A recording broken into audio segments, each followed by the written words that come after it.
राम राम राम राम राम राम। हे नाथ, हे मेरे नाथ, मैं आपको भूलूं नहीं। राम। आज का सत्संग परम श्रद्धेय स्वामी जी महाराज का 2 अगस्त 1994, श्री मुरली मनोहर द्वारा बीना सर। मानव जीवन का समय है, ये बहुत श्रेष्ठ है। इस तरह भाई लोगों का ख्याल कम है। ऐसे ही बातों में समय, गफलत में समय बहुत चला जाता है। इधर उधर की बातें देखने में, सुनने में। इस समय का आदर ठीक सदुपयोग किया जाए अगर, तो मनुष्य की उन्नति जरूर होगी। महाराज जी कहते हैं, मेरे को इसमें कोई संदेह नहीं है। अगर इसका सदुपयोग किया जाए तो एक उन्नति भी होती है एक मनुष्य की, वो जरूर होगी। वो बड़ा विलक्षण एक रास्ता मिलेगा, बड़ी शांति का एक मार्ग है। ऐसा एक है, एक ऐसा जीवन भी है कि हम अगर सदुपयोग करें तो हमारे जीवन में शांति, सद्भावना, सदाचार, ये सब सदुपयोग से है, ऊंचा बढ़ेगा। कहाँ कहाँ बढ़ेगा? बोले व्यवहारिक क्षेत्र में भी बढ़ेगा और पारमार्थिक क्षेत्र में भी बढ़ेगा, दोनों में जरूर बढ़ेगा। अगर निरर्थक समय जाता है तो ना तो उसको परमात्मा की प्राप्ति होती है, ना उसको व्यवहार ठीक रहता है। अगर हम नहीं देखने लायक, नहीं सुनने लायक, मतलब ऐसा निरर्थक काम करेंगे तो न तो उसमें पैसा पैदा हुआ। अब वीडियो देखने में क्या मिलता है अपने को? न तो उससे पैसा पैदा होता है, और इधर उधर की चीजें देखने से समय होता है बर्बाद। न तो परमात्मा मिले और समय ऐसा गया। आज वहां क्या हो रहा है, वहां क्या हो रहा है, उसी में लोगों का समय खर्च हो रहा है, साधुओं का, अच्छे अच्छे साधुओं का। मतलब क्या है, दुनिया तो चलती रहती है। क्या क्या हुआ है, महाभारत जैसा युद्ध हो चुका है इस धरती पर। तो हमने को ये दुनिया में ये चीज रुकेगी नहीं कभी। पर अपने को समय है, ये इसमें निरर्थक चला जाएगा, हम परमात्मा से वंचित रह जाएंगे। ना तो आपको पैसा मिला, ना परमात्मा मिले, फिर क्या लाभ हुआ? ना तो आपका कुटुंब का कोई काम हुआ, ना आपके समाज का कोई काम हुआ आपसे, ना आपका स्वास्थ्य ठीक रहा। ऐसा करने में न आपका स्वास्थ्य ठीक रहा, न लोक मिला और न परलोक मिला। और जो महाराज जी रास्ता बताते हैं सदुपयोग का, समय के सदुपयोग का, तो उससे तो लोक और परलोक दोनों ठीक होते हैं। तो भाई एक आता है कि इसमें अगर समय जाता है ना आपका निरर्थक दुरुपयोग में, तो महाराज जी कहते हैं बड़ी हानि है। सा हानि मत छिद्रम सा चांद जड़ मूढ़ता यन मूर्तम क्षणम वापी वासुदेव न चिंतित। वो बड़े भारी हानि की बात है, बड़ी गलती की बात है, बड़ी अंधेरा है, अंधता है। क्या करें? ध्यान से सुनिए कि अगर एक क्षण भी भगवान के चिंतन के बिना चला जाएगा तो महाराज जी कहते हैं बीत गया, तो आपकी बड़ी भारी हानि है। आप इस बात को समझिए, एक क्षण के लिए। यन मुहूर्तम क्षणम वापी, अगर एक क्षण भी आपका ऐसे निरंतर जाता है, एक क्षण भी, यन मुहूर्तम क्षणम वापी, वो बहुत बड़ी आपके लिए हानि है। आप इस बात को समझिए, आपका ख्याल ही नहीं है इधर में। और वो इस समय अगर आप इसका समझ करके और एक क्षण भी निरर्थक न करें, तो महाराज जी कहते हैं तत्व ज्ञान हो जाएगा। समय खाली गया, उसकी पूर्ति कभी नहीं होगी। ऐसी इतनी कीमती चीज है कि अगर आपको परमात्मा की प्राप्ति भी हो गई, तत्व ज्ञान भी हो गया, बोध भी हो गया, योग भी मिल गया, तो भी आपका जो समय चला गया पीछे का, वो तो चला ही गया। अब जिन महापुरुषों ने परमात्मा की प्राप्ति कर ली ना, जिनको, तो अगर वो नहीं करते तो हमारी तरह रहते। उन्होंने कर ली तो उनका हमेशा के लिए उनका जीवन सफल हो गया, हमेशा के लिए। प्रयास तो किया एक बार, तत्परता से लगे एक बार, और काम हुआ हमेशा के लिए। तो ऐसा है कि अपने को ये समय अपना, अगर अपने समय की पूर्ति फिर नहीं होगी, समय तो चला ही जाएगा। आज अगर हम ठीक करते, पहले से ही बचपन से ही लग जाते तत्परता से इस काम में, तो आज हमारी क्या कितनी बड़ी बात होती, संत महात्मा बन जाते। इतना बड़ा लाभ हो जाता कि संत महात्मा की कितना बड़ा काम होता, दुनिया का भी कितना लाभ होता हमारे द्वारा। और हम लगे किस काम में है? निरर्थक बातों में लगे हैं, निरर्थक इधर उधर की बातों को। महाराज जी कहते हैं कि आप समय लगा करके आप बड़े भारी विद्वान बन सकते हैं, बड़े धनवान बन सकते हैं। समय लगा करके आप बड़ी प्रसिद्धि प्राप्त कर सकते हैं दुनिया में। हाथ की बात नहीं है, प्रसिद्धि प्राप्त कर लें, धन प्राप्त कर लें, विद्वान बन जाएं। मतलब समय लगा करके आदमी ये सब कर सकते हैं। समय लगा करके एक एक परिवार से 50 परिवार हो सकते हैं, बहुत बड़ा परिवार हो सकता है, जमीन जायदाद के मालिक बन सकते हैं। पर इनके बदले में समय ले सकते हैं क्या आप? इनके बदले में कोई समय ले सकता है क्या? विलक्षण विलक्षण विद्याएं आप प्राप्त कर सकते हैं। और कहेंगे आपने 50 साल लगा करके आपने 1 करोड़ रुपये कमाया, अब 1 करोड़ के बदले में आपको 1 सेकंड में मिल जाएगा क्या? नहीं मिलेगा। तो परमात्मा की प्राप्ति हम कर सकते हैं समय लगाने से। इतना बड़ा काम, इतना बड़ा काम कर सकते हैं कि समय लगाने से सब विद्वता आ जाएगी, आप में सब धनवत्ता आ जाएगी, सब ऐश्वर्य आ जाएंगे, सब आपकी कोई कमी नहीं रहेगी, सदा के लिए शांति हो जाएगी। इन चीजों को समय के पीछे, जिससे मतलब है कि जिस समय को देख करके आपने धन कमाया, जिस समय को देख करके आपने नाम कमाया, जिस समय को देख करके आपने कुटुंब बढ़ाया, कुटुंब का पालन किया, जमीन जायदाद बनाई, प्रसिद्धि की, ये समय देख करके किया, क्या इनके बदले में आपको कुछ मिल जाएगा? अगर आप, महाराज जी कहते हैं आपने जो समय जायदाद समय लगाया, परिवार में समय लगाया, वो समय अगर आप भगवान में लगाते तो, धन में लगाया, उसमें लगाया, उसमें लगाया, मान प्रशंसा में लगाया, तो उसके बदले आप अगर भगवान में लगाते तो भगवान मिल जाते। कितना बड़ा सौदा करते हैं आप। तो इन कामों में लगाया है तो अच्छा, कोई बात नहीं। अगर आपने भगवान में नहीं लगाया तो कम से कम आप अपने परिवार के कुछ धन कमाने में तो समय लगाते। न तो आपने धन कमाने में समय लगाया, न आपने भगवान में समय लगाया, तो न तो आपको समाज में कोई समय लगाया, न कोई मतलब अपने स्वास्थ्य में समय लगाया, कुछ तो मिलता। निरर्थक एकदम से। अब रात को 12-12 1-1 बजे तक देखते हैं, न्यूज सुनते हैं, वो घटना वहां हो गई, ये हो गई, वहां हो गई, मिला क्या? आपका कितना समय कीमती था वो किस आदमियों के चिंतन में लग गया। तो देखिए कामों में अच्छे से अच्छे समय, बहुत अच्छा से अच्छा भगवान की प्राप्ति में लगाना चाहिए समय। अच्छे से अच्छा काम है, सबसे अच्छा काम है, अपने को भगवान में लगाओ। गीता है, रामायण है, भागवत है, अच्छे सत्संग का आयोजन हो रहा है, उसमें समय लगाओ। निरर्थक समय चला गया तो कितना नुकसान हो गया, बहुत बड़ा नुकसान हो गया। एक श्वास, महाराज जी ने कहा कि एक एक श्वास लाख लाख हीरा को, पहले तो बताया क्षणम वापी, एक क्षण भी कितना कीमती है। अब यहाँ बताते हैं एक एक श्वास लाख लाख हीरा को मोल, लाख लाख, 1 लाख हीरा है, और 1 लाख हीरा है और एक एक श्वास है।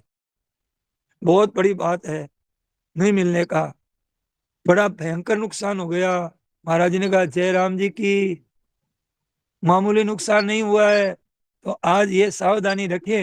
हाथ जोड़ के प्रार्थना करते हैं महाराज जी, कि आपसे हाथ जोड़ के प्रार्थना है कि आप समय की सावधानी रखें। तो देखिए कि मौत से पहले पहले जो समय बचा है ना, अब जो हुआ सो हुआ। अब पीछे जो गया उसको तो दे दो, जाम जम के नीचे, दरी के नीचे दे दो। जो हुआ सो हुआ, अब क्या करें, हो गया सो गया। अब जो बचा हुआ समय है ना, अब समय हम निरर्थक नहीं जाने देंगे, अब नहीं जानेंगे। एकदम सावधानी रखें। अब लो नसानी, अब न सही हो।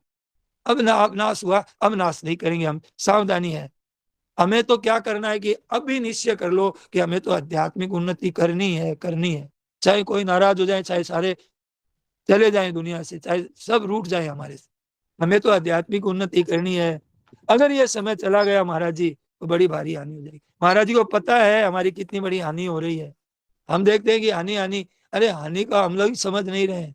बड़ी दुर्दशा होती है ना जब नरक में और 84 लाख योनियों में। अभी तो हम पता नहीं है यार, कुछ नहीं होता है, होता ही नहीं है, खाओ पियो मौज करो, अभी चलेगी नहीं। हमें वास्तव में पता नहीं है सच्ची बात का कि हमारा हाल क्या होगा।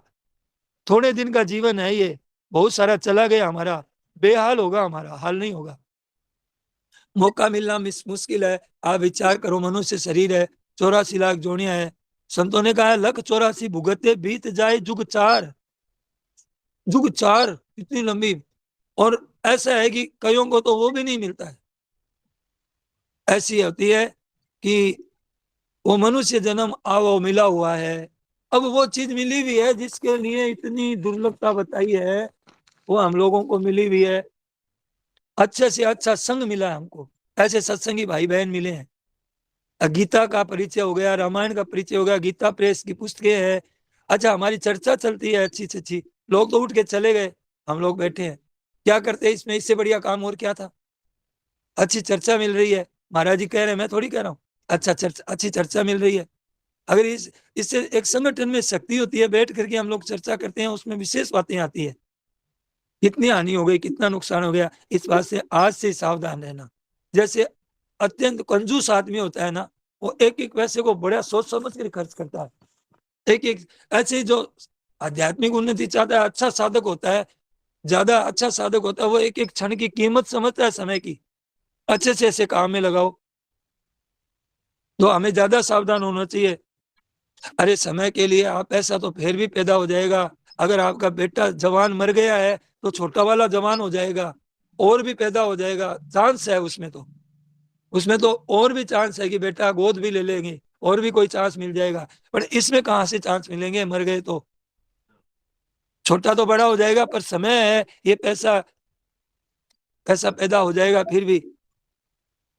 अगर आज तक हमारा समय गया, हम भगवान के स्मरण में जाता, भगवान की याद में जाता, हम संत महात्माओं की सेवा में जाता, इनकी सेवा में जाता, तो हम महात्मा बन जाते। इतना समय चला गया। अब ऐसा है, अब रहो है समय, ठीक तरह से लगाओ, सदुपयोग कर दो। ये भी चला गया तो फिर हाथ में क्या रहेगा बताओ। हर मौत का पता नहीं है, देखो कि छोटा बड़ा किसी को नहीं देखती है मौत, तो देखते ही रहते हैं कब मर जाए। अब वो ये कल बता रहा था कि ईरान में 10 को 12,000 आदमी मर गए, गोलियों से मार दिया उनको। 12,000 कम होते हैं? बीमारी हो जाती है आजकल, पता नहीं कब बीमारी लग जाए। और फिर अगर ऐसा ही जीवन रहा तो फिर हमारी क्या दशा होगी।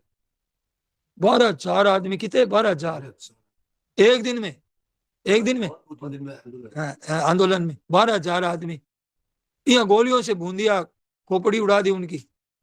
सोच लीजिए कि ऐसा हमारे देश में भी हो जाएगा। कभी ये मुसलमान जहाँ है वहां ऐसे दंगे होते हैं। तो देखिए भाई, ये पता ही नहीं है कब क्या हो जाए। ऐसा मौका मिला हुआ है, बड़ा सुंदर अवसर है, और ये जा रहा है। एकदम ये जा रहा है, एकदम श्वास श्वास जा रहा है। ऐसा दुर्लभ श्वास है मनुष्य जन्म का। बड़ी सावधानी से भगवान में समय लगाओ, बड़ी सावधानी, बड़ी सावचेत होकर के। ये वो चीज निरर्थक जा रही है, बड़ा निरर्थक जा रहा है, कितनी बड़ी हानि हो रही है, कितना नुकसान हो रहा है, जिसकी कोई कितनी की संख्या नहीं है गिनती की, इतना इतना नुकसान हो रहा है। हमारे श्वासों का, एक एक श्वासों का कितनी कीमती बताई है। हमें एक एक रुपए के, 1,000, 1,000, 500, 100, 200 थोड़े से रुपयों के लिए हम लोग कितना समय लगाते हैं। और महाराज जी कहते हैं एक श्वास की कीमत लाखों हीरो के, मतलब लाख हीरो तो फिर मिल जाएंगे, श्वास फिर नहीं मिलेंगे। अभी कीमत ही नहीं समझ रहे। उसमें क्षण बता दिया, एक क्षण की कितनी कीमत बताई कि साहानी क्षणम वापी वासुदेव न चिंत। एक क्षण भी भगवान की याद के बिना चला गया, बड़ा भारी नुकसान हो गया। खूब सावधानी से भगवान को याद रखो। गीता जी है, रामायण है, पद चिंतन है, चर्चा है, अच्छे सत्संग है, सत्संगी है, ऐसे बढ़िया काम में लग गए जाओ, जिससे लोक परलोक दोनों सिद्ध हो जाए। और कम से कम और काम नहीं करो तो कम से कम पैसा तो पैदा करो, गायों की सेवा कर दो कोई, और गरीब की अनाथ की सेवा तो हो जाएगी। वो भी नहीं करते, वो भी नहीं करते तो अरे घर की सेवा करो, घर घर का धंधा करो, कोई काम हो जाए तो ठीक है। ना लोक बना ना परलोक बना, सिद्ध क्या हुआ इससे। समय चला गया, खेल तमाशा में समय लगा दिया, निरर्थक निंदा करने में, परदोष दर्शन में। तो तुम्हारा क्या लाभ है, कितना नुकसान की बात है। आप सत्संगी कहलाते हो, सत्संग करते हो। सत्संग करने वाले सावधान नहीं होंगे तो कौन होगा। आपसे ही आशा करेंगे, सत्संग करने वालों से ही तो दुनिया आशा करेगी कि इनके आचरण देखेंगे, इनकी बातचीत देखेंगे, इनमें ये कोई विलक्षणता हमारे में प्रकट होनी चाहिए। इस प्रकार से सत्संग करने वाले ही जब ऐसे करेंगे तो फिर वो लोग किससे समझेंगे, हमें दूसरे किससे आशा रखेंगे। वो फिर क्या हिंसा करने वालों से आशा रखेंगे। मांस मात खाते हैं, गोमांस खाते हैं, लड़ाई कर झगड़ा करते हैं, गायों को मारते हैं, भैंसों को मारते हैं, जानवरों को मारते हैं, चोरी करते हैं, डाका डालते हैं, व्यभिचार करते हैं, विश्वासघात करते हैं, मिलावट करते हैं। उनसे हम लोग शिक्षा लेंगे, हमारे से ही तो शिक्षा लेंगे, सत्संग करने वालों से। हम लोगों से आशा रखते हैं। और आज कितने पापों में जा रहे हैं, कितना भयंकर कलयुग आ रहा है। और मतलब मैं तो देखा हूँ कि जो अच्छे दिन का भीड़ होती है कथावाचकों में, वो भी नाच गाना करते हैं, नाचते हैं, लोगों को मतलब बेवकूफ बना रहे हैं। कोई कथा वथा कुछ नहीं, लोगों को कितना नहीं कैसा, मतलब अंतकरण लोगों का भी कैसा हो गया है कि लोग ऐसे कोई पसंद करने लग गए। पैसा की तरफ ध्यान है ना, नाच गाना जितनी बातें, जितना मतलब चुटकुलेबाजी, हंसी मजाक, इधर उधर का कहानी किस्सा कह करके लोगों को ऐसे बना दिया है कि बस ये ऐसे अगर महाराज जी की बातों का प्रचार करे वो, उनको कितना बढ़िया। ये क्या कम है क्या रुचि पर? महाराज जी की बातें क्या कम है क्या शांति देने वाली? सुनते सुनते ही शांति देती है। इतनी बढ़िया लाभ की बात उनको नहीं बताते हैं वो लोग। इनकी बात बताएंगे तो मतलब फिर हमारे को कौन मानेगा, हमारे को गुरु कौन मनाएगा? कितना चक्कर में फंसे हैं लोग, नहीं निकल सकते। अच्छे अच्छे साधुओं के पास में, अच्छे अच्छे साधुओं के पास में मोबाइल रहता है और उनका समय इसी में जाता है। मैं बताऊंगा, दिखता तो है कि अच्छे है साधक, और उनका समय जाता है इस मोबाइल में। ये बच नहीं सकता, ये इतनी भयंकर बीमारी है, ये इसका लाइलाज है ये। जिसको चस्का लग गया ना इसका, इस वास्ते बड़ी सावधानी से बचा हुआ समय भगवान में लगाओ। बचा हुआ समय भगवान में लगे तो ठीक। जैसे हम अभी बताया ना इन्होंने, तुलसी राम जी ने, कि डोरी हाथ में है, पानी निकाल रहे हैं तो ठीक है, अंत वाली डोरी भी मुट्ठी में आ गई ना गांठ, तो वो बच जाएंगे। और वो फिसल गई तो उस समय तो जल नहीं निकलेगा। एक बात महाराज जी ने और बात भी की आज, हम्म। जैसे प्राप्ति भी हो जाएगी ना, हाँ जो समय चला गया उसका पश्चाताप कभी नहीं मिटेगा। हाँ, बोलो। तो देखो, डोरी हाथ में है तो तब तक कर लो ये। इस तरह से आपके हाथ में अभी समय है जो बचा हुआ है, भले ही आपके पास एक दिन का ही समय बचा है, आपकी मौत रात को होने वाली है 12 बजे से पहले पहले, तो उतना समय अब लगा दो तो निश्चय कर लो कि अब तो भजन करेंगे। और दिन भर सावधान रहे तो रात को मौत भी। तो ऐसी बात है, तेजी से समय जा रहा है। कभी आप कहते हैं कि महाराज जी की बड़ी तेजी से आप लोग आज अभी कभी काम करते हैं, कभी आप बातें करते हैं, कभी आप सो जाते हैं, कर्म आप कभी आलस करते हैं, कभी प्रमाद करते हैं, कभी न करने लायक काम करते हैं, कभी कुछ करते हैं और करने लायक काम का त्याग कर देते हैं। जो करना चाहिए उसको ध्यान नहीं देते हैं। क्या आपके समय प्रतीक्षा करेगा? क्या रुकेगा आपके लिए समय? ये तो जाता ही रहेगा। अब इस वास्ते बचा हुआ समय भगवान में लगाओ, भगवान में लगाओ। अब लो नसानी, अब न सही। आज तक तो नाश किया सो किया, अब हम नाश नहीं करेंगे, अब हम सावधान रहेंगे, हम बचा हुआ समय भगवान में लगाएंगे तो आपका कल्याण हो जाएगा। तो आपका कल्याण हो जाएगा। और अच्छे से अच्छा काम, सबसे अच्छा काम भगवान को याद करना, भजन करना, साधन करना, ये सबसे अच्छा काम है। जन्म का समय बहुत दुर्लभ है। दुर्लभ साज सुलभ करी पावा, जो दुर्लभ समय वो हमें मिला हुआ है। समय बड़ी तेजी से जा रहा है। क्या कर रहे थे, क्या करने लगे करने ने, क्या करना था क्या लगे करने, यही बड़ा अचंभा है। बड़ा अचंभा आ रहा है महाराज जी को, आपके बड़ा अचंभा आ रहा है। हमारी हमारी करतूतों को देख करके, हमारी करनी को देख करके महाराज जी को बड़ा अचंभा आ रहा है। आए थे हरिभजन को, ओटन लगे कपास। क्या धंधा छेड़ लिया हम लोगों ने। ये तो इतने वर्ष चले गए, पहले लग जाते भजन में, ध्यान में, तो कितना काम हो जाता।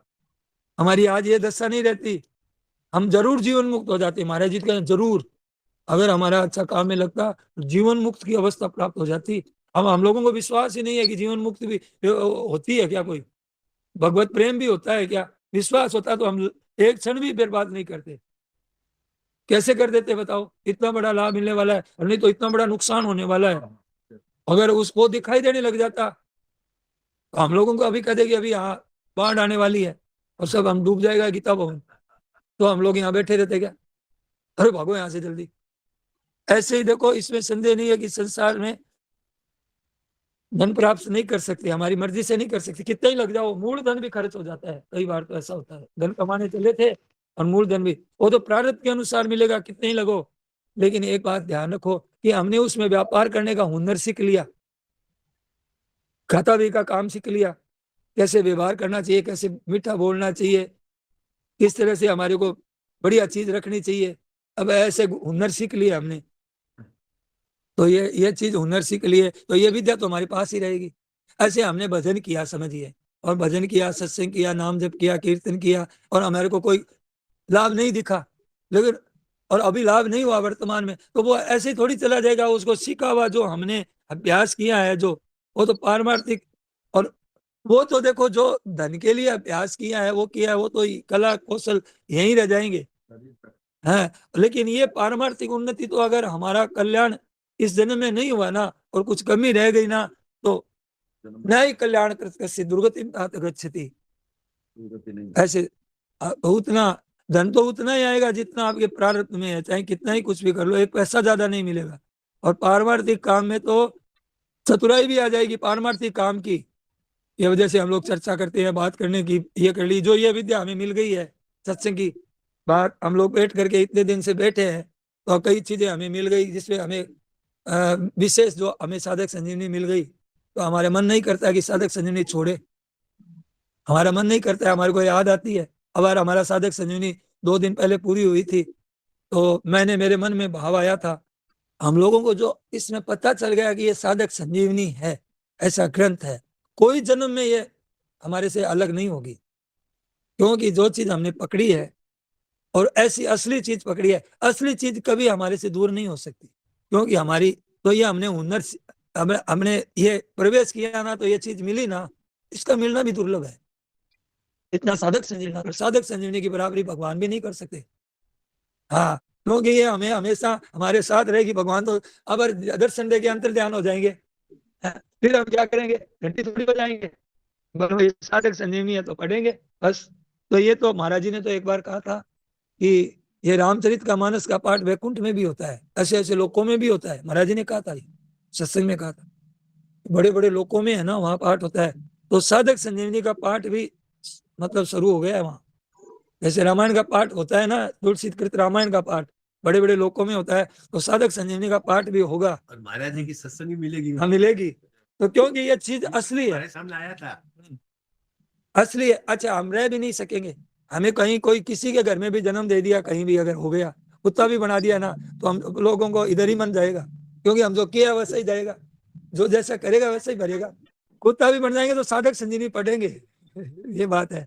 तो ये है कि हमारा इस चीज से, शरीर से क्या मतलब, काकभूषण जी का शरीर कौवे का था, तो उनको क्या कमी रही, गरुड़ जी देख लो पक्षी थे, हम लोगों को ये बातें मिल गई, तो पारमार्थ तो प्राप्त होने में ध्यान दिया तो बहुत लाभ होगा, और ज्यादा है, और अच्छा इसमें कमी नहीं आने वाली कि हमें इतना ही लाभ है, अरे बहुत लाभ है इसमें। महाराज जी तो कभी 100 वर्ष उम्र हो गई, जाने ही लग गए, तभी महाराज पुस्तक पढ़ते थे, 100 वर्ष के बाद में भी पुस्तक पढ़े महाराज है। उनको बोले हमें मिलता है कि आप क्या पढ़ते हो महाराज जी, अब क्या पढ़ने की जरूरत है, बोले लाभ होता है हमको, ऐसे थके नहीं महाराज जी, तो सावधान हो जाए, ऊंचे से ऊंचा काम करना है, अरे निकल गया तो ये बहुत बड़ा पश्चाताप होगा। महाराज जी कहते हैं बढ़िया से पश्चाताप होगा, बढ़िया।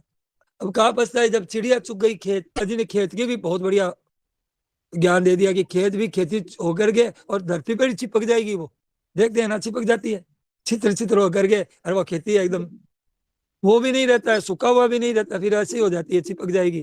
तो जब तक श्वास है ठीक, तो बीमारी नहीं आई है, या बस स्वस्थ मिदम कलेवरम, जब तक शरीर ठीक है, तो प्रयत्नो महान, उस महान प्रयत्न, इंद्रियों में शक्ति है, चलने फिरने की शक्ति है, सुन सकते हैं, देख सकते हैं, तब तक मनुष्य को अपना कल्याण कर लेना चाहिए है। और अगर आग लग गई और आपका कुआं खोदेंगे तो बोले कि राख भी नहीं मिलेगी, कुआं खोद लो भले ही तुम्हें राख भी नहीं मिलेगी, तो घर जल रहा है, अब कुआं खोदने से क्या फायदा, श्वास का क्या विश्वास, एक आवत ही रह जावत है।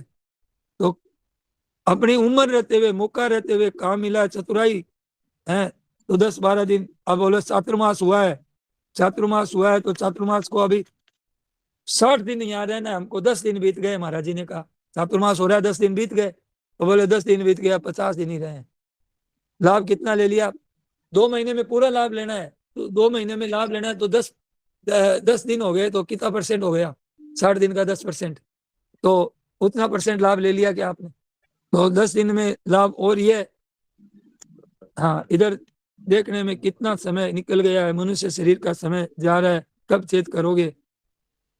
ऐसे आपका काम तो बेटा पोता संभाल लेगा, और कोई संभाल लेगा, भविष्य का कुछ पता नहीं कैसे होगा आगे का, इस वास्ते सुबह से शीघ्र आप प्राप्ति करने में प्राप्ति कर लो। जैसे आपने कोई मोटर किराए पे ली, अब आपने तो काम कर लिया मोटर का, अब उस मोटर में से अब और पड़ोसियों को कहो भाई कहीं तीर्थ यात्रा करनी है तो करके आ जाओ, ये गाड़ी खड़ी है हमारी, पैसा तो लग ही गया, तो ये मोटर ले लो, काम में ले लो, आप ले लो, नहीं अब आपका कल्याण हो गया तो औरों को भी करो। आपने अगर कल्याण कर लिया तो आपका काम पूरा नहीं हुआ है अभी, जब तक एक एक जीव भी बाकी है ना कल्याण के बिना, तब तक आपका काम पूरा नहीं हुआ है। और अगर नहीं किया तो फिर 100 परत्र दुख पावे, परलोक में मरने के बाद में तो वो याद करता है, परिवार को जाता है तब, अरे मैं ऐसा कर सकता था, मैं भजन कर सकता था, ऐसा मिथ्या दोष लगाए। कलयुग में, ये कलयुग में क्या बताया, कलयुग की बात बताई, कलयुग में इतना बढ़िया मौका कोई युग में नहीं मिलता है। और अगर पापों में लगोगे आप, मोबाइल में लगोगे, तो भैया बड़ा भारी भयंकर पाप बढ़ाता ही जाएगा। ये इतना भयंकर कलयुग है, मोबाइल, ये पाप बढ़ाता ही जाएगा, बढ़ाता ही जाएगा। ये छोड़ेगा नहीं पीछा, रात में छोड़ेगा ना दिन में छोड़ेगा, जिसके लग गई है ना लत, नहीं छोड़ेगा। बड़ा भयंकर है। भले ही आप देखने के लिए सत्संगी कहलाओ, कितने बड़े बड़े कथावाचक बन जाओ, पंडित बन जाओ, अगर भजन ध्यान में लग जाए तो बहुत जल्दी, और ये कलयुग में अगर भजन ध्यान में लग जाए तो ये कलयुग खुद मदद करेगा, तो बहुत जल्दी कल्याण हो। चौ जुग चौ सुती नाम प्रभाव, कली विशेष नहीं आन हो पाऊ। हाँ, समय निकल जाएगा तो फिर सुर सिर धुनी धुनी पछिताए, और फिर बड़े भारी दोष हो जाएगा, पता नहीं है काल ही कर्म ही। तो भाई बात यह है कि अच्छा संग मिल गया, अच्छे अपनी स्वास्थ्य है, अच्छा स्वास्थ्य है, अच्छा है, ग्रंथ मिल गए, भगवान की कृपा कर दी, ऐसा मेरे को सत्संग यहाँ आने का मौका मिल गया, कल्याण शताब्दी समारोह, कितना ये बड़ा, एक कितने 100 वर्ष हो गए, सोचिए जब शुरू किया था तब कितने आनंद से सेठ जी ने, स्वामी जी ने, भाई जी ने, समझ जी शुरू किया था। और उन्होंने किया था, और उनको अगर उनको पता कि उनकी किया हुआ काम 100 वर्ष का हो गया, तो कितनी भगवान ने मदद की, कितना काम पक्का हुआ है। 100 वर्ष की ऐसी कोई संस्था नहीं मिलेगी विश्व में, इतने लंबे समय तक काम किया है किसी, और दिनों दिन उन्नति हो रही है। ऐसी कोई विश्व में कोई चीज मिलेगी नहीं, ना कोई व्यापार मिलेगा, ना कोई अच्छी चीज मिलेगी, सब एक सीमा में है, और आगे कितना चलेगा कुछ पता नहीं है। तो बड़ा सुंदर मौका है ये, अच्छे कृपा कर दी, काम भी अच्छे अच्छे करो, कबों के करी करुणा नर दे, तो अच्छी बात होगी। बड़ा मौका, भगवान ने स्वास्थ्य दे दिया, शरीर दे दिया, आंखें दे दी, चर्चा करने के लिए ने भाई बहन दे दिए, तो सब पास है। इसलिए अपना काम कर लो, औरों की तरफ मत देखो, तेरे भावे जो करो भलो पुरुष संसार। वो क्या करते हैं, वो तो भजन करते ही नहीं है, इतने दिन सत्संग से हो गए, वो तो भजन करते ही नहीं है, माला जप करते ही नहीं है। दुकान करने वाला औरों को देखता है क्या, उसने तो दुकान नहीं खोली, आज मैं भी नहीं खोलूंगा, है, आज उसने तो ये नहीं किया, वो किसी को नहीं देखता है, खोल के बैठ जाता है। हाँ खोल के बैठ जाता है, वो देखता ही नहीं है। और हम भजन करने वाले ये देखते हैं, ये तो भजन करता ही नहीं है, ये तो ये करता है, ये तो ये करता है। अरे भैया आपका काम तो और भी कर लेगा, पर कल्याण का काम कौन कर लेगा। अब कहते दवाई मेरे मेरे मेरे बदले में आप ले लो, और भोजन मेरे बदले में आप कर लो, ये तो आपके करने की चीज है। ऐसे ही कल्याण करना आपका, आपके काम की चीज है। जब तक एक जीव का कल्याण बाकी है ना अपने, तब तक अपना काम पूरा नहीं हुआ। अच्छे आदमियों का काम तो यही, अच्छे आदमी तो यही कहेंगे, भाई जब तक एक आदमी का भी कल्याण नहीं हुआ तो मेरा काम पूरा नहीं हुआ, बाकी रहेगा। तो तत्काल और अपना कल्याण नहीं हो तो नुकसान हो रहा है। इस वास्ते जल्दी से जल्दी चेत करो, तो पश्चाताप करना नहीं पड़ेगा।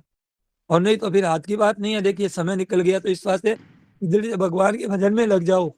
अभी यह देखिए, अब हम 10 रुपए रोज कमा लें, हाथ की बात नहीं है, 10 रुपए भी कमा लें, हाथ की बात नहीं है। 100 रुपए भी आजकल, 10 रुपए तो क्या है, कुछ नहीं, भीख भी दे देता है लोग। तो व्यापार घाटा भी लग सकता है, पर रोजीना हम लाख नाम ले सकते हैं, ये हमारे हाथ की बात है। तो साथ चलेगा, और रुपया कितना ही कमा लो साथ नहीं चलेगा, तो कितना नुकसान की बात है। साथ लेने वाली चीज तो लेते नहीं है, और साथ नहीं लेने वाली चीज को लिए रात दिन लगे हैं, और कितना बड़ा नुकसान कर रहा है। तो ये देखो कि वो तो हाथ की बात नहीं है, परतंत्रता है, और इसमें सबकी, भगवान में सबकी स्वतंत्रता है। दूसरों की, भगवान को याद करना, भजन करना, दूसरों की सेवा करना, अच्छे अच्छे आचरण करना है, सबकी रक्षा करना, ग्रंथ पढ़ना, ये सत्संग सुनना, चर्चा करना, ये तो हमारे हाथ की बात, ये कर सकते हैं हम। सत्संग का मौका भी हमारे हाथ की बात नहीं है, ये सत्संग का मौका मिला है, आप लोग आए हैं ठंड में, हम लोग समझो कि यह भी कोई भगवान की विशेष कृपा है। नहीं तो लोग ठंड के कारण नहीं आए, कहीं तो चूक गए, ठंड बड़ी हो गई, भगवान छोटे हो गए। ये देखो कि ऐसा मौका नहीं मिलेगा, महाराज जी ने कहा बार बार, ऐसा मौका नहीं मिलेगा। ये सब मिल जाएंगे, भोग सुख, खाना पीना सोना, बच्चे पैदा भी हो जाएंगे, सब हो जाएंगे, सब सब तरह की काम, पर ये सत्संग का मौका ऐसा नहीं मिलेगा। महाराज जी ने कहा मौका बढ़िया है, बड़ी सावधानी से अपना कल्याण, बड़ी सावधानी से, फिर समय चूकी पुनि का पछताने, क्या करोगे। तो जीवन का समय बड़ा कीमती है, ऐसा प्राप्ति का मौका मिला है। साधन धाम है ये, साधन धाम मोक्ष कर द्वारा, भाई ने जय परलोक समारा, ये साधन धाम है। चुके ने 84 है, बीकानेर की कहावत है। अगर आपने अपना नहीं संवारा तो गए काम से कुछ नहीं मिलेगा। हाय मैंने कुछ नहीं किया। अब कौन सी अवस्था आने वाली है, कौन सा अब शरीर मिलेगा दूसरा आपको जिससे कि आप कल्याण कर सकते हो। गाय का कितना पवित्र बताया है, गोबर पवित्र, गोमूत्र पवित्र, वो कल्याण नहीं कर सकती, वो समझ नहीं सकती इन बातों को। तो बहुत बड़ा समय। और देखो हमारे सामने महाराज जी ने कहा सत्संग करने वाले हमारे परिचित कई चले गए, नए नए आए वो चले गए, हमारे से छोटे चले गए। हमारे को आश्चर्य आ जाएगा, हम तो मुफ्त में जी रहे हैं। जब हमारे से छोटे चले गए तो महाराज जी कहते हैं हम तो मुफ्त में जी रहे हैं। हमारे को आश्चर्य आता है। बैठे थे हमारी अवस्था वाले बहुत कम रह गए हैं, हमारी अवस्था वाले बहुत कम रह गए हैं, तो जा रहे हैं। तो कितना दिन रहेंगे क्या पता है, कोई ठिकाना नहीं है। इस वास्ते पूर्णम यतेत न पतेत मृत्यु यावत, जब तक ये विषय भोग तो सर्व सब मिल जाएंगे। तो ये तो यहाँ भी अपने को यह बाजार है ये, तो यह एक बाजार है, ये कल्याण का बाजार है। ये मनुष्य जीवन में आए हैं तो क्या पता देवताओं के लिए भी, वो तो भोगों में लगे हैं। और ये देखो ये नरक नारकीय जीव दुख पाने में लगे हैं, 84 लाख योनियों वाले दुख पाने में लगे हैं। बाकी बचा एक मनुष्य जीवन ही है। और ये समय चला जा रहा है, रुकता नहीं है ये, मनुष्य ही रुक जाए। अब उसको लगा दिया भोगों में, सुख में, आराम में, क्या मति खराब हो गई पता नहीं कैसी मतलब है, और रहना है नहीं। तो अरे इससे तो अच्छा था कि कोई पशु पक्षी हो जाते, तो मनुष्य जीवन का तो समय बर्बाद नहीं होता। इससे तो अच्छा था कि कोई भगवान कोई और को देखे और उसका हाँ, और निरर्थक हमको रोको, औरों को रास्ता रोक दिया, खर्च कर दिया, बड़ी भारी गलती कर दी, बड़ी भारी गलती कर दी। इस वास्ते जो अब राख रही को, अब जो बच्चा है वो भगवान का नाम जप करो, हाथ काम मुख राम है, हृदय साची प्रीत, दरिया गृहस्थी साधु की यही उत्तम रीत। किसी का नुकसान नहीं हो जाए, बड़ा भारी नुकसान हो जाएगा। हम फिर महाराज जी ने कहा कि महाराज जी अंत काल में, हम तो गीता का पाठ करते हैं, पर अंत काल में अगर हमें गीता जी का स्मरण, भगवान का स्मरण नहीं आया, पाठ तो करते हैं हम अभी तो अब छूट गया तो महाराज जी छूट जाओ तो पहले से सावधान रहो। अब आप गीता का पाठ करते हैं, महाराज जी ने कहा, और किसी कारण से अंत समय में भूल हो गई, आपसे स्मरण नहीं हुआ, तो गीता का पाठ निरर्थक नहीं जाएगा। ये बात बताई महाराज जी ने। तो कल्याण नहीं, कल्याण कृत कस्य दुर्गतिम तात गच्छति। देखो आपको बात बताएं, हमारे मित्र थे चिमन राम जी, उन्होंने कहा कि महाराज जी ने कहा कि उनके मन में जच गई, मैंने तो कोई, महाराज जी तो अपने को कोई बड़ा मानते ही नहीं है। उन्होंने कहा कि मैं आपके गोदी में शरीर छोड़ूंगा। उन्होंने एक संकल्प कर लिया कि मैं आपकी गोदी में शरीर छोड़ूंगा। अब मतलब न तो कोई वो भविष्य वक्ता थे, न कोई वो ज्योतिषाचार्य थे, न कोई ऐसे थे साधारण, बात एकदम मन में एक संकल्प किया था, कर लिया कि मैं तो आपकी गोदी में शरीर छोड़ूंगा। तो महाराज जी कह के जब बीमार हुए, रतनगढ़ में बीमार हुए, तो उनकी दस्त लग रही थी, तो मैं उनकी टट्टी को साफ कर रहा था।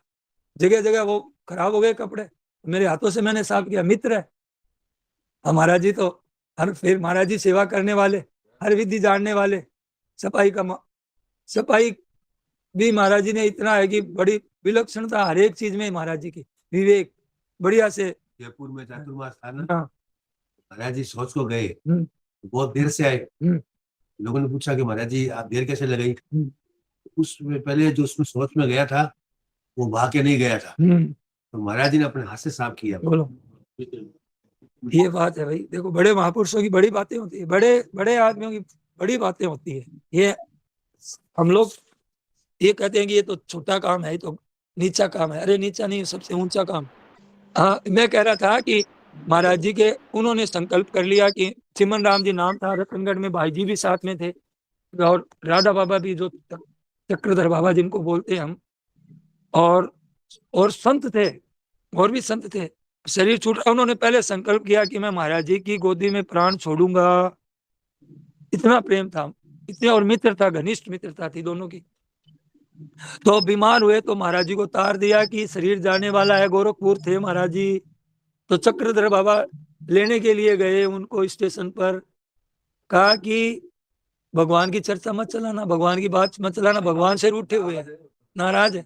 उनमें दो चीजें थी विशेषता से, एक तो भगवान को लाड लडाना, एक नाम जप करना। नाम जप उन्होंने इतना भारी किया, इतना भारी किया, 13-13 लाख नाम जप किया, 13 लाख। 6 लाख भी असंभव है, 13-13 लाख नाम जप करते थे। महाराज जी से कहा तो महाराज जी ने कहा ये झूठ तो बोलता नहीं है, झूठ तो बोलता नहीं है, और 13 लाख मेरे समझ में आई नहीं। फिर महाराज जी को एक गोपीनाथ कविराज एक हुए हैं बहुत बड़े, विशुद्धानंद जी के शिष्य हुए हैं। विशुद्धानंद जी के शरीर से सुगंध आती थी, उनके टट्टी पेशाब में सुगंध आती थी, इतने बड़े संत हुए हैं वो। तो उनके शिष्य थे कविराज। जब उनको एक महाराज जी की पुस्तक मिली, मनीषी की लोक यात्रा, उसमें एक लेख लिखा हुआ था कि ऐसे समय है जो मतलब रुक जाता है उनके लिए, समय का समय रुक जाता है, समय वो कालातीत हो जाते हैं, उसमें नाम जप होता है तो बहुत होता है। तब उनको पता भी नहीं चलता नाम जप करने वालों को, ऐसा ऐसा होता है, इतनी माला जपी है। तो उसको जो पुस्तक मिली तो महाराज जी तुरंत रवाना हो गए उनसे मिलने के लिए, गोपीनाथ कविराज से। तो फिर क्या हुआ कि वहां उनसे बातें, वो बीमार थे पर महाराज जी से पूरी बात नहीं हुई, पर दर्शन दर्शन हुए, प्रदर्शन हुए महाराज जी को उनके। तो बंगाली थे वो। तो विश्वदानंद जी की बहुत बातें आती है, भाई जी भी मिलने के लिए गए। तो भगवान के जो स्वरूप में क्या है कि भगवान का जो चिन्ह में शरीर होता है ना, चिन्ह में एक सुगंध आती है शरीर में। तो भाई जी ने कहा कि वो सुगंध हम भगवान श्री कृष्ण के जो शरीर की सुगंध हमको यहाँ पे अनुभव कराइए। तो विश्वदानंद जी ने भाई जी को सुगंध, हाँ, अनुभव कराई थी ये मतलब। तो उन्होंने कहा कि मैं तो आप, अरे महाराज जी अब आए तो महाराज जी ने कहा कि अब उनको कुछ बात मत बोलना, चुपचाप रहना। तो महाराज जी हंसे स्टेशन पर, और फिर जाकर के उनको एक कोई पद सुनाता था ना भगवान का, कोई ऐसा, वो पद सुनाते, वही पद सुनाते, वही राजी होते थे। जब से देखी छवि भगवान की, ऐसे मोर मुकुट है, ऐसे भगवान के काली लटे हैं, ऐसे भगवान मुरली पर, ऐसे कोई पद बनाया हुआ था। तो वो पद सुनाया तो उनको हंसी आई, राजी हो गए। और भगवान से महाराज जी ने कहा कि अगर भगवान से रूठे है तो उनका शरीर नहीं जा सकता। और रूठने का कारण भी ये है, स्वामी जी महाराज का इंतजार है, शरीर नहीं जाता जा सकता उनका। माला भी फेंक देते, जिस माला से इतना नाम जप करते थे ना, वो माला फेंक देते थे यूं। तो आए, अब महाराज जी ने बातचीत की, प्रेम करवाया। फिर उनके दस्त लग रहे थे तो महाराज जी साफ कर रहे थे। तो साफ करते करते क्या हुआ कि अब उनका शरीर जा रहा है।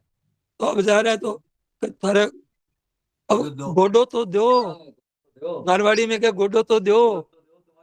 तो महाराज जी ने कहा मैंने कोणों से ऐसे करके दे दिया, हाथ मैंने ऊंचा रखा, ऐसे किए हुए। तो चट महाराज जी ने कहा, श्री गोदी में लेते ही चट शरीर चला गया। तो ये देखो यूं ऐसे। और महाराज जी ने कहा, आश्चर्य एक बात का था कि ऐसी भयंकर अवस्था में भी उनको होश।